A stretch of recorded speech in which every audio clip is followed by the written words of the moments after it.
안녕하세요 여러분, 쭈나오빠입니다. 오늘은 한국의 가장 큰 명절 추석에 대해서 얘기해 볼게요. 명절은 영어로는 홀리데이예요.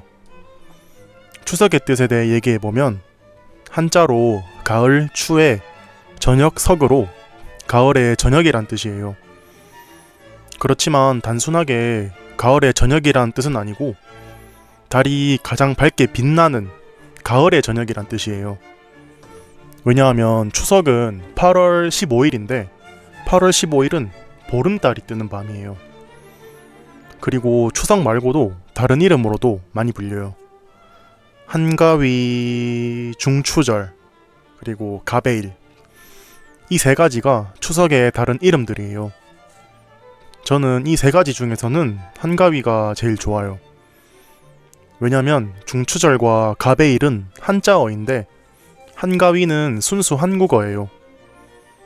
한은 크다는 뜻이고 가위는 가운데라는 뜻이에요. 그래서 8월에 한가운데 있는 큰 중요한 날이라는 뜻이 되는 거죠. 이제 추석이라는 단어의 뜻에 대해서 알아봤으니 추석이 어떤 날인지 알아봐야겠죠. 아주 옛날부터 사람들이 하던 가장 중요한 일은 뭐였을까요? 농사였죠.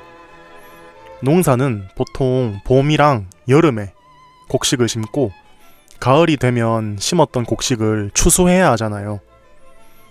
추석은 추수를 하기 전에 조상님들에게 제사를 지내면서 풍년을 기원하는 거예요. 힘든 일도 다 했고 제사도 지내면서 쉬어가는 날이라고 생각하시면 돼요. 미국에도 비슷한 명절이 있죠. 땡스기빙 데이라고 한국어로 번역하면 추수감사절이라고 하는데요. 말 그대로 추수를 감사하는 날이에요. 한국의 추석도 똑같이 추수를 감사하는 날이지만 다른 점이 하나 있어요. 추석은 추수의 전에 풍년을 기원하는 날이고 미국의 땡스기빙 데이는 이미 추수를 잘 끝낸 것을 감사하는 날이에요. 추석에 대한 한 가지 재미있는 사실은 추석은 매년 날짜가 변해요. 아니 쭈나오빠, 1분 전에 매년 8월 15일이 추석이라고 했잖아요. 이게 무슨 말이에요? 라고 말씀하실 분들이 있을 텐데 왜냐하면 추석은 음력 8월 15일이라서 그래요. 설명하기 약간 복잡한데 한국에는 양력과 음력이라는 시스템이 있어요. 양력은 영어로 솔라 캘린더, 음력은 영어로 루나 캘린더예요. 간단하게 설명하자면 양력은 1년이 365일이고 태양의 움직임을 기준으로 하는 시스템이고 음력은 1년이 354일에서 355일이고 달의 위상 변화를 기준으로 해요. 한국에서는 원래 음력을 썼는데 서양의 문화가 들어오면서 양력을 쓰기 시작했어요. 그래서 지금은 거의 모든 곳에서 양력을 사용하는데 음력을 사용할 때가 아주 가끔 있어요. 예를 들면 나이가 조금 있으신 할머니나 할아버지들의 생일을 음력으로 계산할 때가 있고 또 국가의 명절은 음력으로 계산할 때가 많아요. 추석이 이 경우죠. 결론은 추석은 매년 음력 8월 15일이지만 양력과 음력은 같지 않기 때문에 양력으로 계산하면 추석은 매년 다른 날에 시작해요.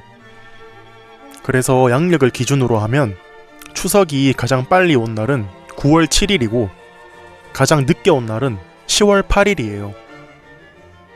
음력으로 하면 다 같은 8월 15일이지만 양력으로 하면 무려 한 달이나 차이가 날 수 있다는 거죠. 이번 2024년의 추석은 다음 주 화요일인 9월 17일이에요. 그리고 추석은 한국에서 가장 큰 명절이기 때문에 추석 당일 딱 하루만 공휴일인 게 아니고 추석의 하루 전날과 다음 날도 공휴일이에요. 그래서 보통 추석은 3일 이상 오랫동안 쉬는 편이에요.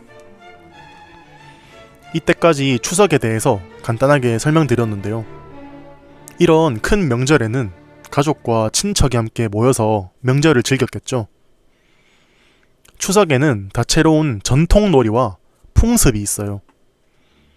추석의 가장 유명한 풍습은 달맞이가 있어요.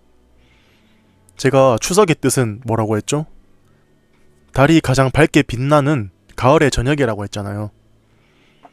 그래서 추석날에 달맞이라고 밤에 밖으로 나가서 달을 구경하는 풍습이 있어요. 물론 그냥 달을 구경만 하는 건 아니고 달을 바라보면서 소원을 빌거나 달빛을 보고 농사가 어떻게 될지나 자신이 하고 있는 중요한 사업이나 일이 어떻게 될지 점을 치기도 해요. 그리고 이 달맞이와 관련된 또 다른 풍습이 하나 있어요. 강강술래라고 하는데 추석날에 보름달 아래에서 하는 한국의 전통 놀이이면서 전통 춤이에요. 여러 명의 사람들이 손을 잡고 둥근 원을 만들어서 강강술래라고 노래를 부르며 빙글빙글 돌면서 뛰는 놀이예요. 이 강강술래에는 재미있는 사실이 한 가지 있는데 강강술래는 오직 여자들만 하는 놀이예요. 왜냐면 옛날에 일본이 한국을, 그때는 한국이 아니고 조선이죠. 일본이 조선을 침략했었어요. 일본군에 비해서 조선군의 수가 너무 적었어요. 그래서 이순신이라는 유명한 조선의 장군이 밤에 여자들을 모아서 불을 들고 강강술래를 외치며 빙글빙글 돌게 했어요.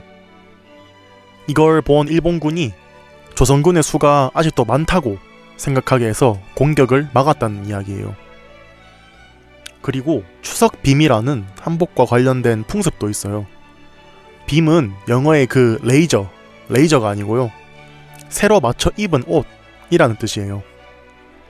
그래서 추석 빔은 추석을 맞이하여 새로 지은 옷으로 갈아입는 풍습이에요. 여자나 어린아이의 추석 빔은 특히 더 컬러풀하고 화사한 색깔의 한복으로 만들었어요.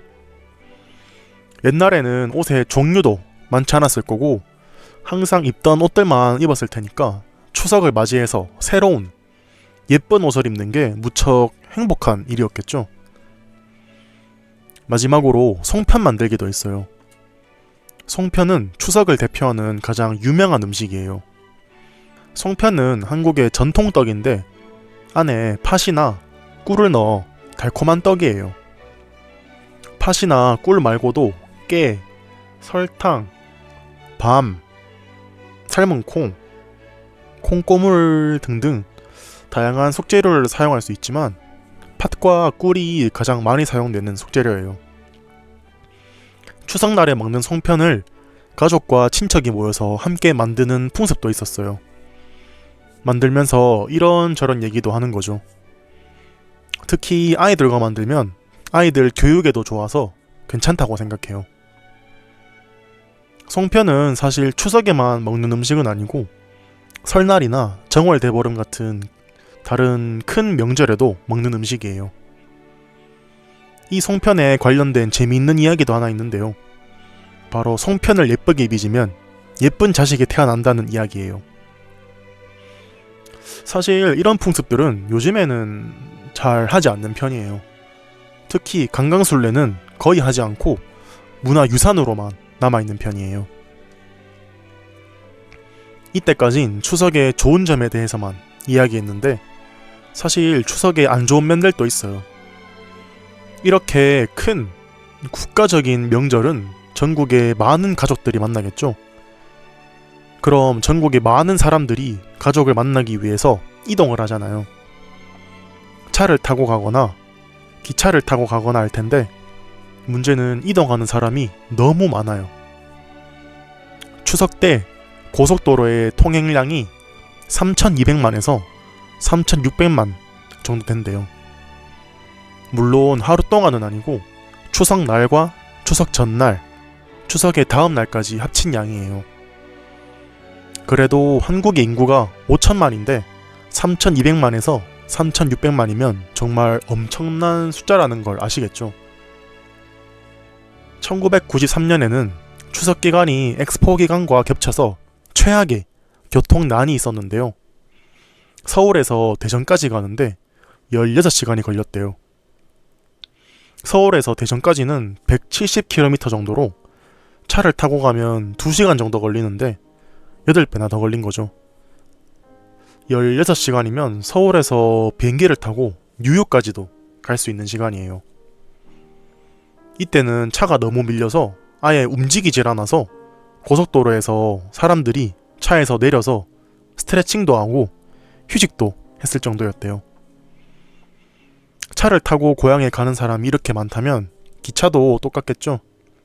기차역에는 사람이 너무 많아서 붐비고 기차를 타고 고향에 가려는 사람이 너무 많아서 몇 주 전부터 미리 표를 예약해놔야 해요. 표를 예약하지 못한 사람들은 취소되는 표를 사기 위해서 사이트에 접속해서 기다리는데 대기 번호가 80만, 90만이 넘는 경우도 있어요. 그리고 또 다른 문제는 가족과 친척이 모이면 듣기 싫은 소리를 하는 사람이 꼭 한 명씩 있다는 거예요. 좋은 사람들과 모여서 좋은 이야기만 하면 행복한 명절을 보낼 수 있겠죠. 하지만 한 명씩은 너무 사적인 질문을 하는 사람이 꼭 있어요. 예를 들면 고등학생들한테는 요즘 학교에서 성적이 어떻게 되냐? 수능 성적은 어떻게 됐냐? 어느 대학교에 지원할 거냐? 그리고 성인들한테는 취직은 언제 할 거냐? 회사 연봉은 어떻게 되냐? 결혼은 언제 누구랑 할 거냐? 같은 듣기만 해도 숨막히는 질문들 있잖아요. 그리고 형제들끼리도 자기 아들, 딸은 좋은 직장에 다닌다. 한 달에 얼마를 벌어서 나한테 용돈을 많이 준다. 같은 이상한 자랑들을 하는 경우도 있고요. 이런 인생에 대한 오지랖, 참견에 지쳐서 명절에 가족이나 친척을 보러 가지 않는 사람들도 꽤 있어요. 저번에 아주 극단적인 케이스를 뉴스에서 봤는데 친척과 이런 이야기를 하다가 말싸움이 붙어서 마지막에는 친척을 죽여버렸대요. 명절은 행복하고 편안하게 지내려고 가족과 친척끼리 모이는 날인데 이 사건은 너무 안타까웠어요. 마지막으로 명절 자체가 요즘 시대와 잘 맞지 않아요. 왜냐하면 추석 같은 사람들이 많이 모이는 큰 명절에는 음식을 준비해야 하는데 문제는 많은 사람들이 모이니까 그만큼 많은 양의 음식을 준비해야 해서 시간과 노력이 많이 필요해요. 평소에도 일하다가 명절이 되어서 좀 쉬고 싶은데 새벽부터 일어나서 음식을 준비하는 건 너무 잔인하잖아요. 그리고 운전을 하는데도 힘이 들어요. 가족을 만나러 고향에 가야 하니까 몇 시간 동안 운전을 해야 해요. 고속도로에서 편하게 갈 수 있으면 나은데 차도 밀려서 운전에 집중을 해야 하니까 더욱 피곤하죠. 그리고 도착했다고 끝이 아니죠. 주차도 신경 써야 하죠. 그래도 이렇게 큰 명절에는 주차할 곳도 많이 없어서 학교나 시청 같은 곳에서 주차장을 무료로 열기도 해요. 오늘은 한국의 가장 큰 명절, 추석에 대해서 얘기해봤는데요. 여러분의 나라의 가장 큰 명절은 무엇인가요? 그리고 여러분의 나라에선 명절에 어떤 풍습이 있나요? 오늘 또 쭈노오빠의 팟캐스트를 들어주셔서 감사합니다.